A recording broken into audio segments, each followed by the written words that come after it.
Today's daily supplement of force-fed educational material is brought to you by Arnold Schwarzenegger Productions and is funded by viewers like you who pay for nothing. So let's talk about bombs. Well, actually, we're going to talk about the Haymarket Affair, but first we need to understand the reasons behind it. See, in the beginning of the Progressive Era, social reform took the form of working riots and strikes. The common man was discontent with fat, rich, and sleazy businessmen that forced them to work all day long for pennies. In order to fight the tyranny of big business, working unions were formed.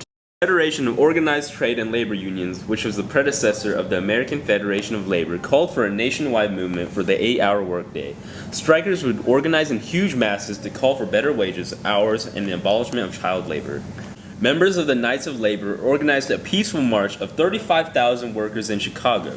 On May 3rd, during a peaceful protest by workers, events turned to violence when police attacked and killed protesters at the McCormick Reaper plant.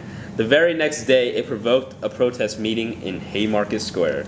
Leaders of the Knights of Labor, both radical and conservative, called for armed protests against the violence of police, who were being paid off by big businesses to suppress strikes and protests. During the protest, police advanced towards the protesters, and there were nearly 200 policemen who were sent to break up the protest. Out of the shadows appeared a mystery man whose identity will never be known. In his hands lay a weapon of mass destruction that would destroy the organized labor movement. This weapon was a bomb. This bomb was thrown into the midst of the crowd, and the resulting chaos, 8 people were killed and close to 100 people were injured. The protest was violently broken up, and 8 protesters were convicted of being anarchists and were later hanged. The Haymarket bombing marked an end of most organized labor unions. The violence was connected to strikes and protests. Thus, these unions were shunned and dismantled.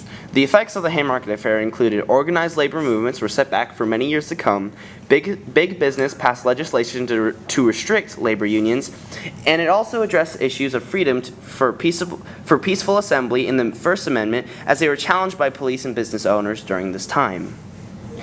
Even though the events of the Haymarket bombing were marked by violence and radicalism on the part of union workers and policemen, the sentiments behind the events are not discontinuous.